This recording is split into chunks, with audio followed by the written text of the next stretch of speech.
लो टोटी खुली है पानी की, तो व्यर्थ में खुली मत रखो, वो किसी के काम आएगी। अगर व्यर्थ में आप पानी ले रहे हो तो टैक्स लग रहा है, आपका भजन कट रहा है, आपके पुण्य नष्ट हो रहे हैं। व्यर्थ में लाइट मत जलाओ, अगर काम चल रहा है बिना लाइट के तो मत जलाओ। प्रकृति की वस्तु का जितना उपभोग करोगे, कोई भी हो, उतने तुम्हारे पुण्य नष्ट होंगे।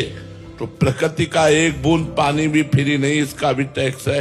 एक बूंद पानी भी प्रकृति का फ्री नहीं, इसलिए प्रकृति का उतना ही प्रयोग करो जितनी तुम्हें आवश्यकता हो, नहीं तुम्हारे पुण्य नष्ट हो रहे हैं। ये हमारा सरकारी कानून है, जितना प्रकृति का भोग करोगे उतने पुण्य नष्ट होंगे, और फिर पाप आएगा तो वही प्रकृति दंड देने वाली बन जाती है, वही फिर हमें महादुख देती है।